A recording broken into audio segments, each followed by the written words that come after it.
Welcome back, everyone, to the Rifter number 3. This is our third and final video, and today we're going to talk about how organized crime changed after the Night Lords invaded the Earth in Nightbane. Now, you're like, what are you talking about? They're just organized crime. No, they had to change. They had to shift tactics, and they did it well. Let me show you. And by the way, it's Rifter number 6, not Rifter number 3. Oh, I said 3? I'm sorry. It's fine. Just a correction for the folks out there. I thought I said this is the third video. All right. Optional Mafia source material and the OCCs for the Nightbane RPG. Let's see. Disclaimer. Most of the material has been inspired by movies, books, and the author's own imagination. This is a disclaimer to make sure that he doesn't get a hit out on him. Like, this is not based off of any real mafioso anywhere. Stop it. Please don't shoot me or plant a bomb in my car or anything gross like that. Buried underneath Giant Stadium. Yeah, it's fine. Stop it. Note, the large majority of people in organized crime are of aberrant alignment, as there is a harsh code of conduct that they all live by. Of course, many are of other evil or selfish alignments. None are of good alignment. So there's if you are a player character in the mafia, you're not a good guy. You're a mafia guy. But if you're just a stooge or a useful idiot? Useful idiot, you could be good, but then you're not really in the mafia. You're just an asset. That's fair. You're fair. Yep. All right. Mafia after Dark Day. Dark Day, if you don't know, is when the world went dark. No stars, no lights, no sun, no nothing. And during this time, we were invaded from another dimension, a place called the Nightlands, by the Night Lords and Night Princes, and people were replaced with doppelgangers who now answered to the Night Lords. So basically, the world was taken over in a few days of darkness, and almost no one noticed. Well, Mafia learned really quick. After Dark Day, the entire world had to adapt. In the US, the new Preserver Party, which was comprised of replaced people and duped people, was rapidly taking control of everything. After the alphabet soup purges, which is the CIA, FBI, ATF, all of the acronym agencies were dissolved, abandoned, and replaced with the NSB, the Mafia had to change tactics. Watch. The Preserver Party's eyes looked out for new potential threats. The Preservers were consolidating power on a very large scale. The Mafia saw what was going on right away. The tactics of this invisible takeover were more than apparent to the Mafia and other organized crime heads.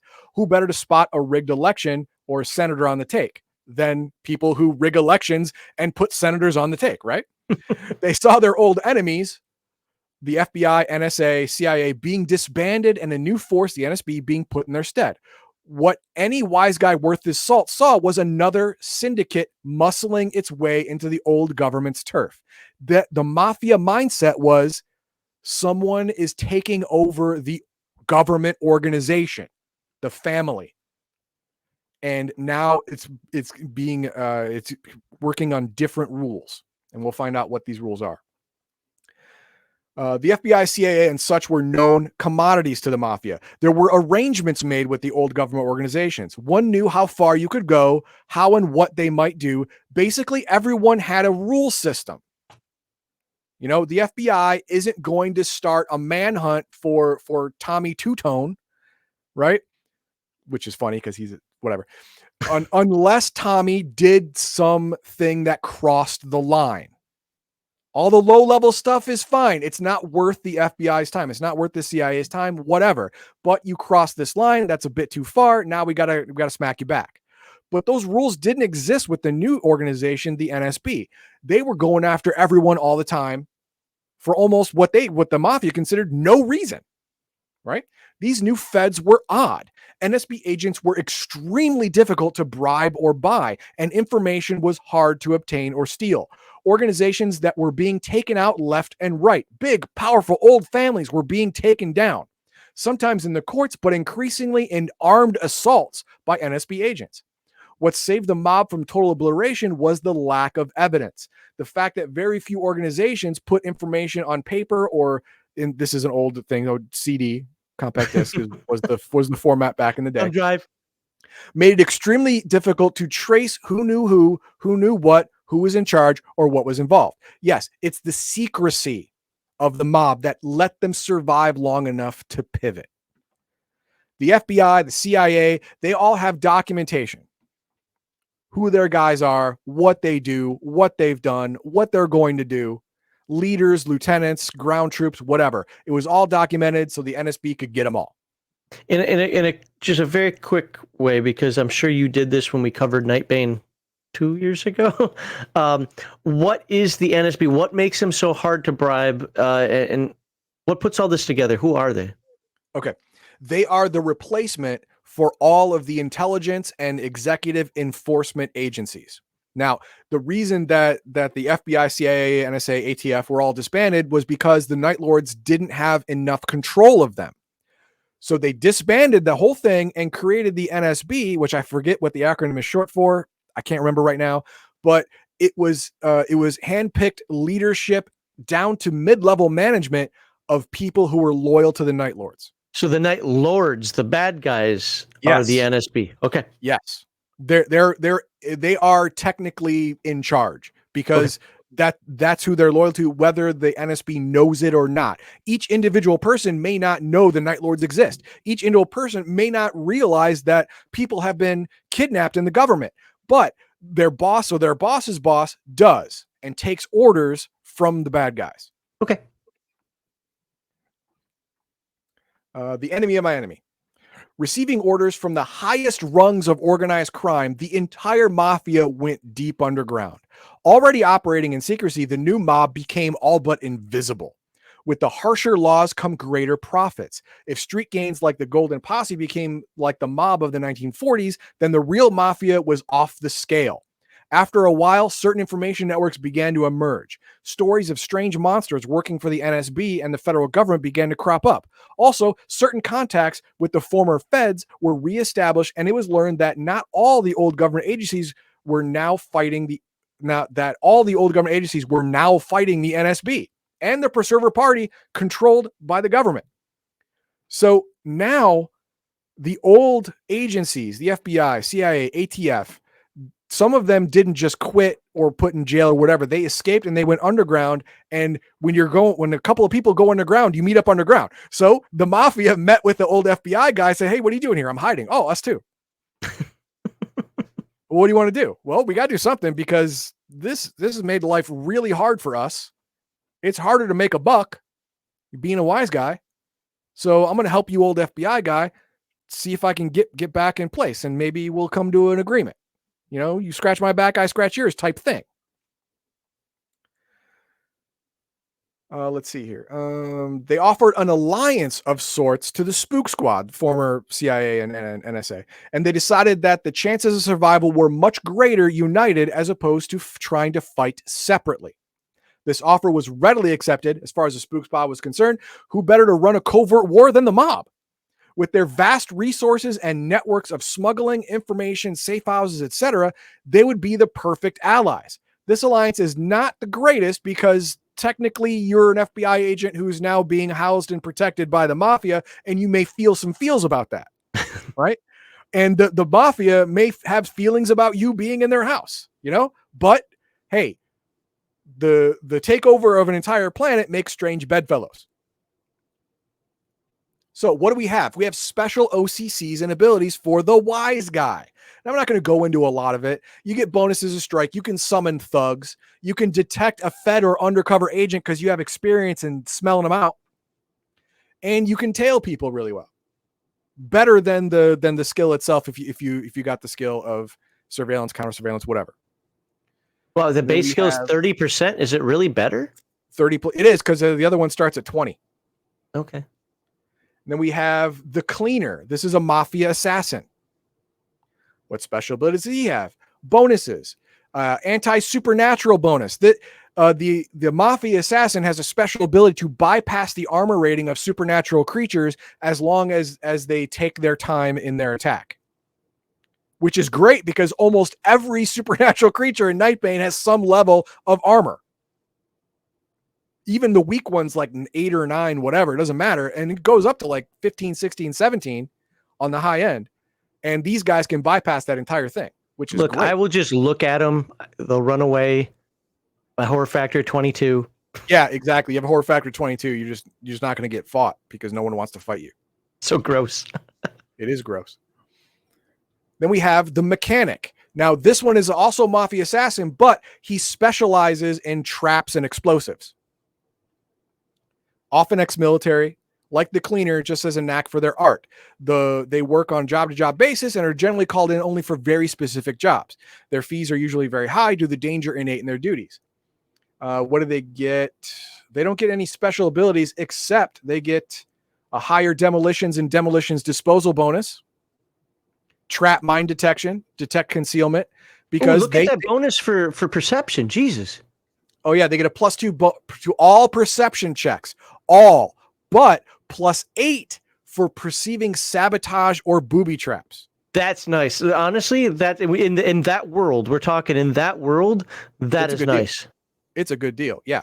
So, and that's all we have here for today. But what this tells you is that it didn't occur to me before. When I read Nightbane, it did not occur to me before that if the FBI had to go underground, how would they function effectively? Well, you'd have to get yourself a new network of information, a new network of supplies, and a new network of smuggling, a new network of safe houses, stuff like that. The Mafia has all of that already set up, and they're all set up in cells that if you take one down, it won't impact any of the others, just because of how the mob is structured. So it's a perfect marriage of convenience. It's not a perfect marriage because, you got criminals versus law enforcement. Yeah, criminals and law enforcement sharing the same bed. It gets weird. It gets like Odd Couple weird sometimes, right? But it's necessary. And they complement each other in their task of reclaiming the old status, reclaiming the old rules, the old world, trying to get it back. So both of them can return to what they know and love. Until that happens, they're going to be, I wouldn't say fast friends, but friendly to each other. So based on the last video that you made on the Assassins and Palladium Fantasy, and now the Mafia within Nightbane, this is one of those things. I don't care what game we're talking about. We could be talking about the Freely games. We could talk about D&D. We could be talking about Big Eye Small Mouth. I don't care. More articles like this need to be written. Things that give you more nuance and flavor. Not necessarily okay. These gave you OCCs. I get it, but the Assassins one didn't.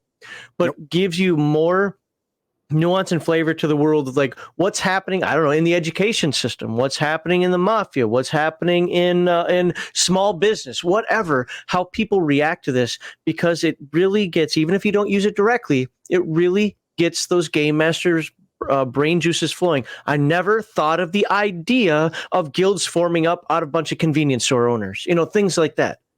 I'm making crap up right now, obviously. You get what I'm saying. Like, I never, like you said about the last video, I never would have thought this is an article I needed until you talked about it. And I'm like, holy crap. Yeah. I can use that. Yeah. We need more.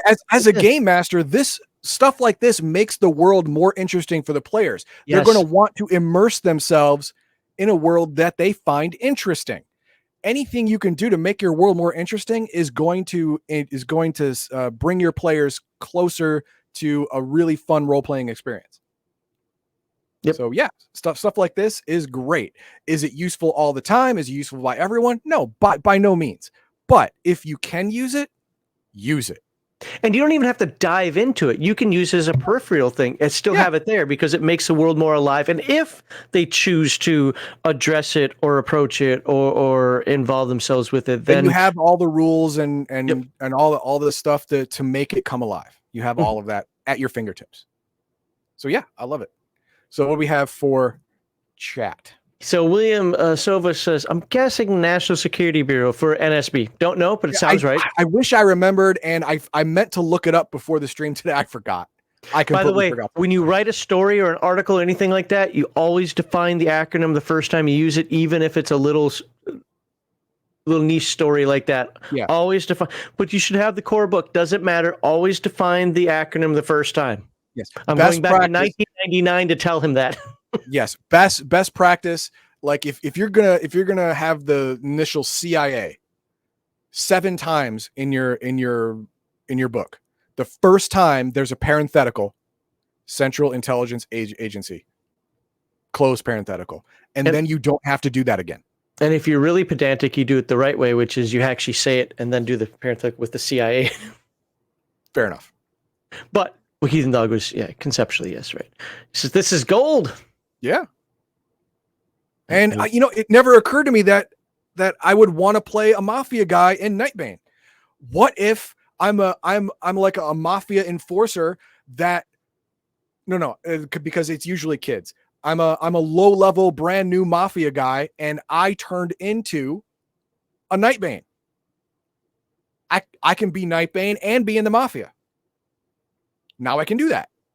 And I think that'd be fun. I think everyone in the mafia would be fun. You can't be good, but you can be a baron. You don't have to be diabolical. You don't have to be a murdering kids and stuff. No. The mafia has rules. The old school rules are no women, no kids. Current school rules is no kids. Because hey, when women fought for their rights, now they have the right to die just like anyone else. Well, guys and gals now. Sounds like a great group of guys. Well, it depends where you're coming from, but yeah. And always with the jokes. Nightbane's sassy Bacchus. Nice. Thank you. All right. So, no, I like both those articles. And I know you said, again, off stream, and we talked about a little bit in between, where this kind of overall seemed like a weaker Rifter. Not a bad one. He never said bad. No, it's still really good, but weaker compared to what he's covered so far. But the GM topics that we couldn't cover today because it'd be too long, and these two stories, I don't know. I thought they were fantastic. Yeah. The other ones were weak, but these 3 were strong. Listen, well, if you want more Rifter, he's supposed to do a minimum of 1 per month. He's definitely meeting that. He's actually doing a little more than 1 per month, which is awesome. Like, subscribe, and share. Oh, let me put up the begging for funds. You can donate either via PayPal or Ko-Fi. Would really appreciate that. And next week, Heathen Dog, what are you covering? We're going to learn about the Thundercloud Galaxy. Because right now, I don't know anything about it. I've got to read it throughout the week. Make some notes. But it was promised. I promised it. And I haven't delivered. But I'm going to deliver now. What is Thundercloud Galaxy? Well, again, he doesn't know, but it's for Rifts. We know it's a Rifts dimension book. It's for Rifts, phrase world through 3 galaxies, space. Rifts in space. Think of that. Rifts in space. That's what this is. Rifts in space. There you go.